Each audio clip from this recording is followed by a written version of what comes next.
अस्सलाम वालेकुम दोस्तों, कैसे हैं आप सब। उम्मीद करता हूं कि आप सब खैरियत से होंगे। एक बार फिर से हम आपको अपने चैनल वर्ल्ड टूर पर वेलकम करते हैं। दोस्तों, आज हम आपको बताएंगे एक ऐसे मुल्क के बारे में जिसे आज तक कश्मीर की तरह आज़ादी मुकम्मल तौर पर ना मिल सकी। इसके अलावा दोस्तों, इस मुल्क में पासपोर्ट में कंट्री का नाम तो एक होता है, लेकिन इसकी नेशनैलिटी मुख्तलिफ होती है। इसके अलावा दोस्तों, ये मुल्क इतना खूबसूरत है कि देखने वालों की आंखें खुली की खुली रह जाती है। तो उम्मीद करता हूँ दोस्तों कि आप लोग समझ ही गए होंगे कि आज हम लोग तातारिस्तान से पर्दा उठाने जा रहे हैं।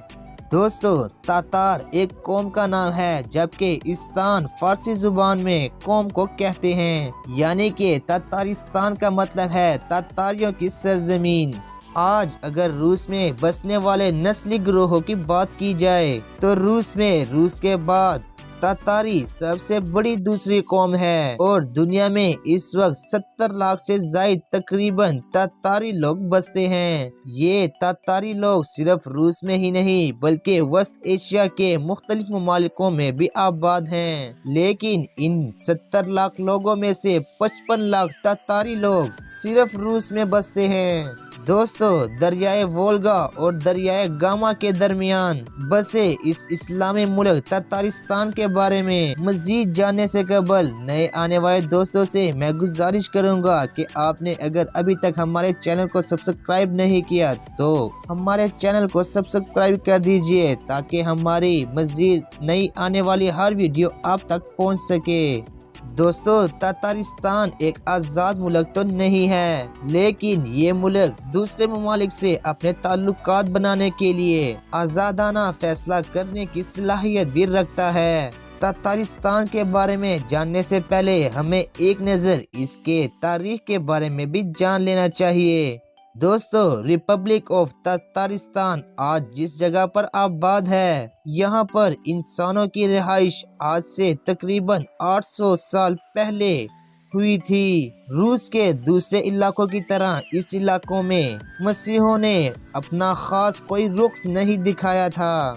10वीं सदी ईस्वी में इस खित्ते में अरब से आने वाले लोग के जरिए से इस्लाम फैला और देखते ही देखते ये इलाका इस्लाम की रोशनी से फैज़याब होने लगा। यहाँ पर बसे लोगों का नस्ब कहीं न कहीं से तुर्की से मिलता है। सन 1223 में पहली बार मंगोल की फौज ने इस इलाके पर हमला किया, लेकिन वो तातारियों को अपना गुलाम बनाने में नाकाम रहे और कुछ सालों बाद यानी कि 1236 में मंगोल एक बार फिर इस मुल्क में दाखिल हुए। लेकिन इसके बावजूद इस इलाके को मंगोलियों ने फतह करने में 5 साल लगा दिए थे और जब दुनिया में मंगोलों का जोर कम हुआ तो मंगोल के बेशतर इलाकों पर मुसलमान कुव्वत दोबारा से इक्तदार में आ रही थी और यहाँ पर भी कुछ ऐसा ही था। लेकिन रूसियों ने इस इलाके को अपने कब्जे में करने के लिए 1550 को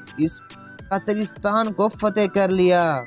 फतेह करने के बाद इस इलाके में मुसलमानों की इस तरह से नस्ल कशी की जिसकी तारीख में कोई भी मिसाल नहीं मिलती और तातारी मुसलमानों की आबादी के तीसरे हिस्से को खत्म कर दिया गया और कासान शहर, जो आज भी तातारिस्तान का सबसे बड़ा शहर माना जाता है, माजी में इस शहर को उतनी ही अहमियत हासिल थी जितनी कि आज है और ये शहर मुसलमानों से भरा पड़ा था। मगर इस्लाम ने यहाँ पर ऐसे भी दिन देखे हैं कि इस इलाके की मसाजिद को गिरा दिया गया और जो बची थी इन्हें गिरजों में तब्दील कर दिया गया था। नई मसाजिद की तामीर रोक दी गई थी। ज़राए रूस ने मुसलमानों के निशान को या तो गिरजाघरों में तब्दील कर दिया गया था या चर्च में, और इस पर मुसलमानों को मसीहियों का फतह करने का निशान करार दिया गया। आज अगर आप वहां जाते हैं तो आप वहां पर पुराने और नए गिरजाघरों में सलीब के नीचे चांद के निशान को देख सकते हैं।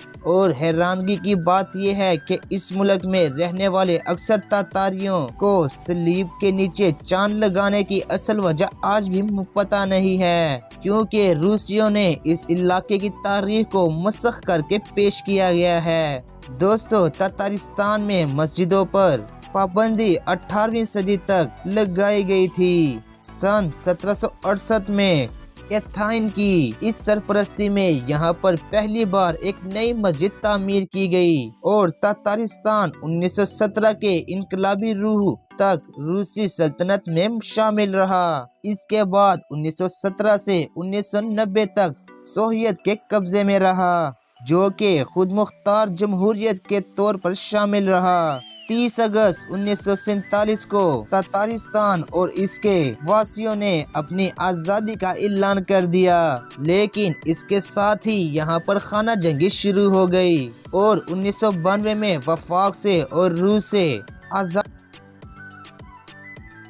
हासिल करने के लिए रैंडम भी करवाया गया, जिसमें 62% लोगों ने आज़ादी के हक में वोट दिया था और 15 फरवरी 1984 में ततारियों की हुकूमत और रूसी हुकूमत के दरमियान एक मुआहदे पर दस्तखत हुए, जिसकी रूस से ततारिस्तान दूसरे मुल्कों के साथ इक़्तिसादी ताल्लुकात कायम कर सकता था। ये मुआहदा वफाके रूस की तरफ से ततारिस्तान की आज़ादी को आर्जी तौर पर मानने के मुतरादिफ था, क्योंकि इस मुआहदे में ततारिस्तान के आले को तकसीम किया गया था। दोस्तों, ये तो था ततारिस्तान का माजी। अब बात करते हैं कि रूस इस इलाके के लोगों को इनकी ख्वाहिशात के बावजूद आज़ादी क्यों नहीं दे रहा। तो इसकी एक सबसे बड़ी वजह है कि ततारिस्तान आज भी वफाके रूस के अमीर तरीन इलाकों में से एक माना जाता है और इस इलाके में तेल की बहुतायत है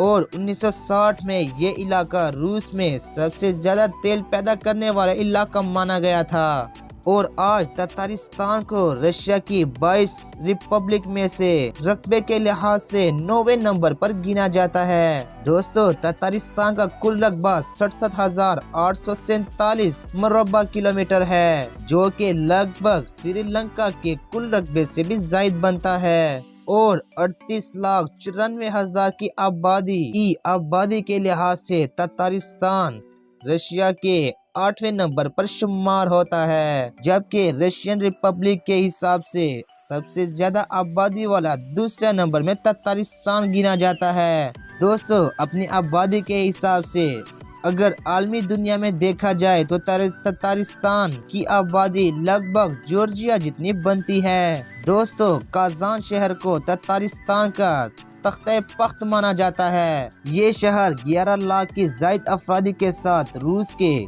8वां सबसे बड़ा शहर भी माना जाता है। दोस्तों, साल 2018 के फीफा वर्ल्ड कप के कुछ मैचेस ततारिस्तान में भी हो चुके हैं। ये शहर दरियाए वोल्गा और दरियाए संगम के दरमियान में बसा हुआ है और इस शहर का मरकज काजाम क्रेलियम यूनेस्को की जानिब से आलमी विश्व करार दिया गया है। दोस्तों, 16वीं सदी में जब रूसियों ने ततारिस्तान पर कब्जा किया था तो उनमें से एक बदकिस्मत शहर काजान भी था, जिसने अपनी गोद में बेशुमार उन मुसलमानों का खून रखा है जो कि आज़ादी के खातिर या इस्लाम की बका के खातिर शहीद हुए थे। और इस शहर की दूसरी मसाजिद की तरह मस्जिद कुल शरीफ ने अपनी माजी में अपने ऊपर बेशुमार मजालिम सहे हैं और आज ये मस्जिद ततारिस्तान और रूस की ही नहीं बल्कि पूरे ततारिस्तान की एक निशानी बनी हुई है। दोस्तों, जब दुनिया में कहीं भी कोई रूसी फनकारी की नुमाइश होती है तो इन फनपारों में एक फनपारा मस्जिद कुल शरीफ का भी होता है। ये मस्जिद बेहद खूबसूरत है और ये मस्जिद सिर्फ रूस की ही नहीं बल्कि पूरे यूरोप की भी सबसे बड़ी मस्जिद मानी जाती है और इसका इफ्तिताह साल 2005 में किया गया था। सफेद रंग और नीले गुंबदों की इस हामिल मस्जिद, जिसे देखे आंखें नहीं थकती, यूरोपी और उस्मानी तख्त का नक्श देती है। इस मस्जिद में बनाने में जिन ममालिक ने सबसे ज्यादा फंड्स दिए उनमें एक नाम सऊदी अरेबिया और अरब अमारात का भी आता है, क्योंकि ततारिस्तान रूस के उस इलाकों में आता है जहां से यूरोप की हदूद का आगाज हो चुका होता है। तो रूस में इस इलाके को खास तौर पर काजान शहर को द गेट ऑफ यूरोप के नाम से भी जाना जाता है। तो दोस्तों ये थी ततारिस्तान के बारे में हमारी एक मुख्तसर सी वीडियो। तो उम्मीद करता हूँ कि आप लोगों को अच्छी लगी होगी। अगर आप लोगों को हमारी ये वीडियो अच्छी लगी है तो इसे व्हाट्सएप और फेसबुक में अपने दोस्तों के साथ जरूर शेयर कीजिएगा ताकि उनके इल्म में भी इजाफा हो। और हमारी हौसला अफजाई के लिए हमारे चैनल को सब्सक्राइब करना ना भूलिएगा ताकि हमारी आने वाली नई वीडियोस आप तक पहुंचती रहे। अभी के लिए दे हमें इजाजत। अल्लाह हाफिज।